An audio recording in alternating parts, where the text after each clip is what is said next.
Well, welcome to Livestock Podcast, sponsored by the Beef and Forage Center at the University of Tennessee. I'm Bruno Pedreira, Center Director and Extension Forage Specialist. And joining me today here is Dr. Katie Mason, our UT Extension Beef Cattle Specialist. How are you doing today, Dr. Mason? I'm great. I'm excited to have a good conversation about precision livestock technology. Yeah, let's see what we can get today. We are excited to welcome today Dr. Yanqiu, our Assistant Professor in Precision Beef System and Sustainability with the Department of Animal Science here and at the Institute of Agriculture. And Yanqiu, we are very happy to have you here. Welcome to our Livestock Podcast. Thanks, Bruno. Happy to be here. Yeah, we're excited to have you. So we always kick these off by getting to know the guests that we have. So can you tell a little bit about your background and how you came into this position? Yeah. Hi, everyone. I'm Yanqiu Yang. If you cannot pronounce my name, I will say right now I work on beef. So like when you chew beef, Yanqiu. Hey, yeah, I love that. Yanqiu. Yeah. So I grew up in China, specifically in the northwest part of Anhui province. You know where that is? My bet is you. But it's famous for agriculture. Like we have millions of farmers there. But the whole time I grew up, I see farmers are living in our hometown. At the peak time, it was like 3 million people, I think, just go to big cities like Beijing or Shanghai to get living. Everyone's living farming. So the question I had when I grew up was like, how do we make this like farming to become like a fun or like more economically sustainable for them? That's where like leads to my career. I went to China Agricultural University. I majored in mechatronics engineering, and then later I continued my master's degree there, focusing on computer vision, like autonomous tractors. Back then we called digital image processing. We don't have AI yet. And then later I had the opportunity to study at a dual master's program in Harper Adams University in the UK, where I had a chance to intern at ICE Robotics, which is one of the pioneers in wearables for livestock. And I didn't expect I would back to livestock right now. Yeah. And then after my master's degree, I worked for John Deere in China for 2 years, where I can see like how technology is using in the industrial level. But then I decided to do my PhD, and I want to like get the freedom to do my own research and work with farmers in real world problems. That's what led me to Penn State to study my PhD in agriculture and biological engineering, and now here to UT. Yeah. And you have been with us for almost a year now? Yes, this is actually my 12th month. Okay, so a year. Very good. Yeah. And we are glad to have you here too, to try to move forward with our precision livestock in Tennessee, right? Try my best. So yeah, let's talk about this a little bit. How do you define precision livestock, right? What is that? What is the vision for that? So for precision livestock is because we already have like a lot of data collected. How do we help producers to get information from those data, right? Like to find the disease early, because animals, they are individually different. They behave differently, maybe have like a different personality. So we have to manage, like if you have like 100 cattle on your farm, can we just treat individually like as an individual and find the like if they're ill and get that information early so we can treat them early. So a lot of it's about the interpretation of the information they're getting too. There's a lot of data being collected, and it's how do we use that? How do they use that to make decisions? So we know that some livestock farmers are starting to use some of these technologies. We see them using drones, maybe a little bit on the virtual fencing and that kind of side of it. So where do you see producers using technology in livestock operations the most?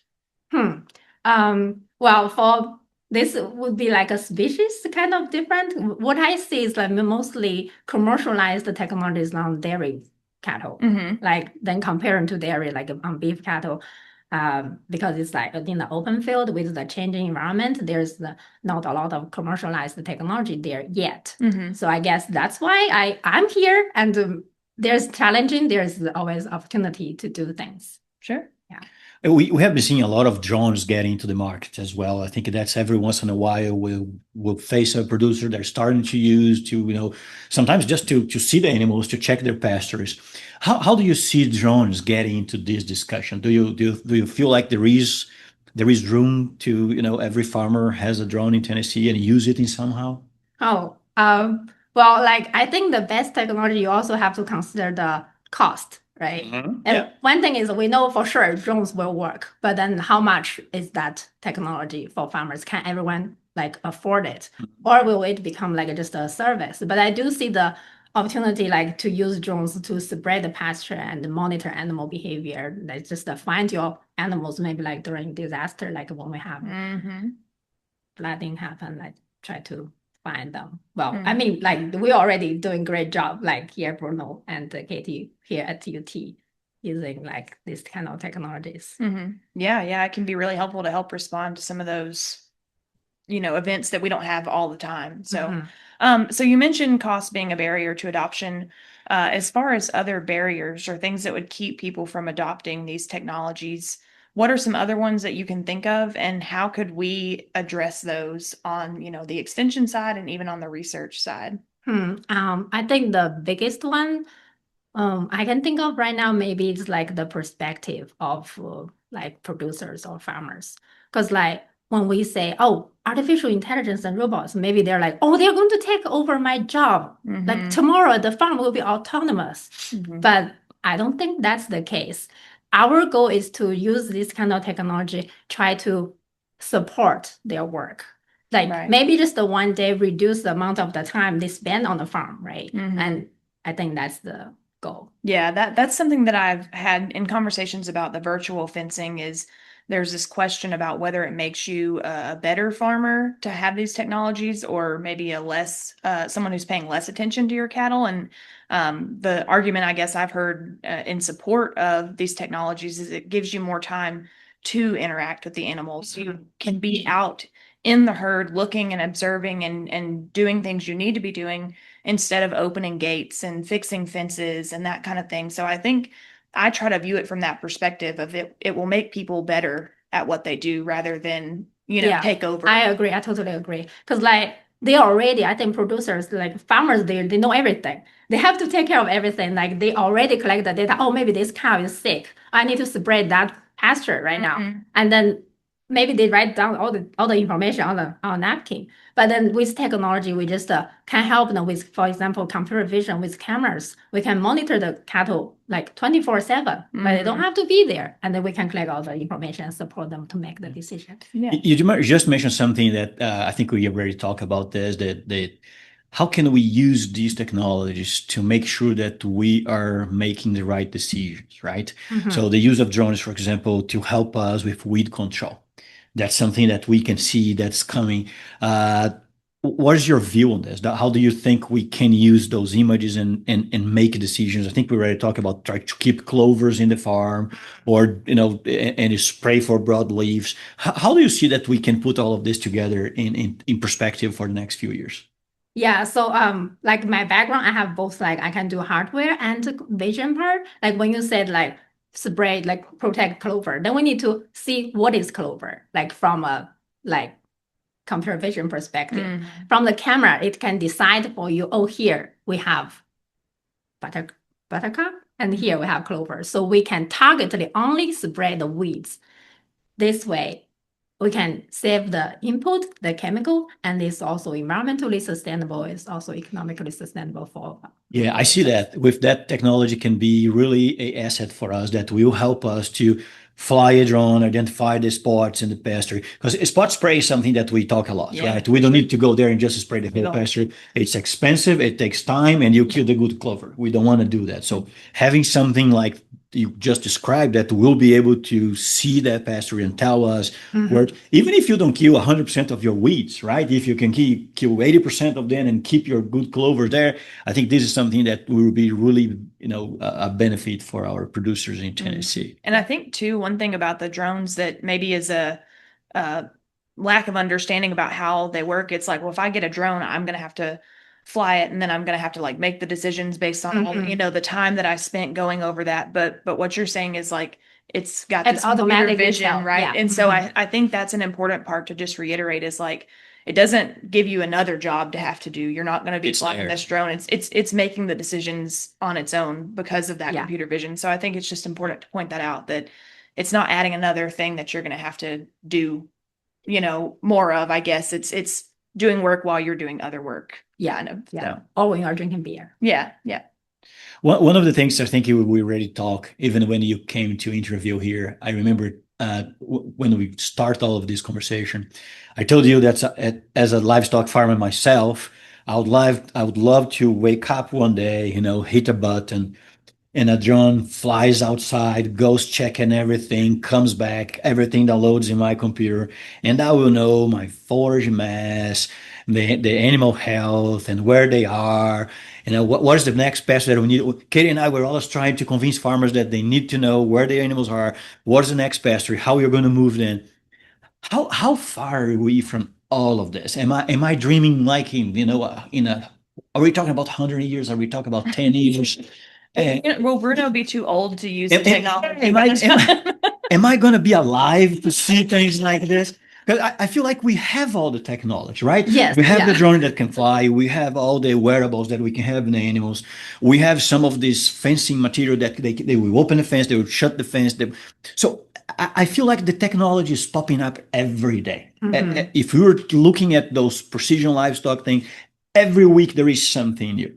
How far are we to put all of these things together and be able to have that farm where we don't need to have that much of our own labor on this thing? Well, that's a big question. I cannot answer that right now. I cannot give you. Well, that's just my dream. Yeah. I'm just dreaming here. Maybe 20 years from now, we will watch this and say, man, he was really crazy, or that thing really happened, right? Yeah, I can tell you that I'm working towards that. Mm-hmm. I think we all are here. Mm-hmm. So, like you said, the technology is already available. I do know. I work on computer vision. We can just, I develop apps. We can put every data all together in a dashboard. So you can just sit at home, Hit that button. Yes. And you know where your cattle is. And with virtual fencing, we can also control, don't go outside, right? Mm-hmm. But I would say agriculture is different because it's not like a Silicon Valley. You develop the technology, okay, the technology is there, you can use. Mm-hmm. With all the climate change, with the changing environment, and because we all have to consider that, even like disasters like flooding, we have to make sure the technology we actually test it on the farm. Mm-hmm. It's reliable. Because if we have the technology and we give it for farmers to use, and they have to spend 3 hours to figure out or debug, then I think as engineers, we fail on that job. So I would say I hope we'll be around. We have the goal to keep producers in the mind, keep animals in the mind. That's the center of the design. Make the system reliable and simple for them to use. Mm-hmm. And that's why I think it's important for us, as extension folks to start having these conversations at field days and asking people, are you aware of this technology? Are you interested in this technology? Would it be helpful if we demonstrated some of this on our farms, and are people interested in demoing it on their farms? And so I think that that's where we can really make this connection and bring that, your research to people. Mm-hmm. and just kind of get a good feel for where they're at. So with that, do you want to share a little bit about research that you're, maybe that you're doing or you have ideas about, if you're able to share some of that information? Well, there are lots of projects going on right now. One thing I recently got an internal grant from UT is collaborating with the TSU, Tennessee State, to have this IoT system to help us better monitoring the farm environment, mm-hmm. In the barn as well and outside, mm-hmm. to compare that kind of information with our animal behavior and health. And that is something I will do very soon next month. Okay. Yeah, that's really exciting. Nice. Yeah. So you think you're going to be able to identify the animals and their behavior and try to identify diseases or sick animals just using cameras or something like this? Yeah, we also have a temperature sensor, because the thermal comfort is very important for cattle. Mm-hmm. And we also, I have some soil sensors to see the pasture condition. So that way, that can also be connected with maybe a virtual fencing technology. Mm-hmm. If we say, here's getting there's no vegetation anymore, then we're gonna move them mm-hmm. to another area. One thing that you also mentioned was the artificial intelligence, right? We didn't have it. Now we have it. How do you think that this kind of tool will help us moving forward? In terms of In terms of precision livestock, yeah, is it going to be easier to put to technology, or how does that help us? well, the benefit and I would say advantage of AI is it can process huge amount of data. Yeah. Mm-hmm. So we always say like if garbage data in, garbage data out. Mm-hmm. We have so much information collected, Yeah. both producers and us as researchers. Mm-hmm.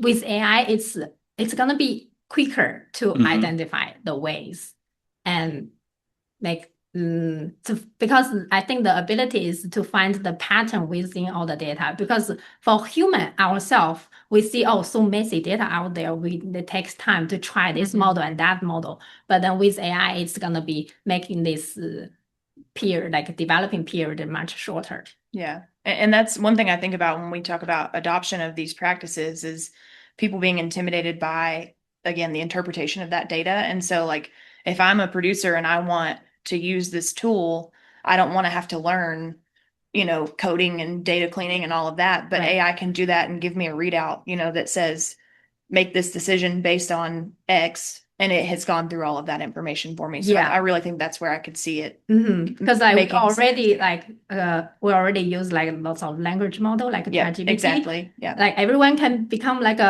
can do coding right now. It's called vibe Mhm. coding. You can just use our natural language, tell what you want. Then Mhm. you can, with that help, you can develop apps yourself. Mhm. Yeah, that's good. Yeah, I would love to push that button and have everything ready. I know now I need to go to that pasture. Tomorrow I need to go to that pasture. I think that's what we envision Yeah. Yeah. as its extension is, right? Yeah. Mhm. Yeah. You don't have to play farming simulator anymore. You're just doing it on your computer, but it's happening outside. And Yeah. it's doing it. Yeah. Well, Yanqiu, what kind of advice would you give to our students? And here at UT, we talk to producers, we also talk to some of our students. If you are, starting at UT, if you would be starting at UT now, what kind of advice would you give to someone that likes this area? Because you just mentioned you came more from an engineering background and you were building your animal science. Mhm. What kind of professional do we need to, to help to shape from now on within the University of Tennessee? Yeah, I would say farming is like a very interdisciplinary work itself already. Like farmers, maybe they also are engineers. They can fix their tractors, right? They also have to understand how cattle behave and how plants grow. The whole time, like during my PhD, I was also thinking about this. My degree in PhD is agriculture and biological engineering. We're like the bridge, like bridging together engineering field and the biological and agricultural field. So my advice to students would be like keep open and try things and try to learn. Not just only like you're an engineer, you only learn about the engineering principle, but also try to understand and work with others in the field to gather information, understanding the actual meaning behind the data, the biological meaning. So I always use if I have like a slide presentation, I have this little cute pictures like caterpillar. So I was like, when people ask me before, how do I make the caterpillar run faster? I'm like, as an engineer, please put it on a skateboard. And don't forget to keep like a small helmet on it to keep safe, But then on the other slide, I would have the caterpillar becomes like a butterfly. So that lesson would be, wait, you have to understand caterpillars itself can transform into butterfly and they can fly high itself. So it's not just about the fancy solution, the AI algorithms or all the fancy things we say and we use. It's all about to understand what the problem is and how we better address that, to use the proper and maybe like a low cost solution to solve that problem. Yeah, that's great. I like that perspective. And that I was on a panel the other day talking to college students about, career choices and things like that. And they asked me what I was most excited about for the future of agriculture. And I said it was bringing in people from these other disciplines that we don't have the knowledge base of. And because that's where the transformation is going to happen, right? Is when we start bringing in people who have knowledge of that technology and we can help to put that together. So, Yeah. As we start to wrap up here and you are thinking about, implementing these changes and people adopting new technologies, what kind of legacy would you want your career to leave, in the next 20 years? Oh, If we can think that far ahead. to achieve Bruno's To dream. Yeah, exactly. Oh, we can push the button, everything yeah, happens. just a push button. It's all fine. Yeah, I think for my long-term goal, I would like to become entrepreneur. Yeah. I always wanted to, but as I said, I would like to use the opportunity as a professor at university, use all the resources, collaborate with the extension, and to find the real problem that matters for producers, and then use my knowledge in engineering to find the best way to solve that problem for them. Yeah. That's awesome. That's awesome. Yanqiu, thank you so much. It's been a pleasure to have you here in the show and learn more about your work in precision livestock. I think we have a lot to learn, from you. I think we have some to contribute with our livestock crazy ideas, but it was really nice to have you here with us. Thanks for having me. Yeah. Thank you so much. And, we are wrapping up another livestock podcast today. I hope you will enjoy this AI precision, all is the engineering conversation that we had today here towards livestock production. Thank you so much. Hope you guys can see you guys in the next episode.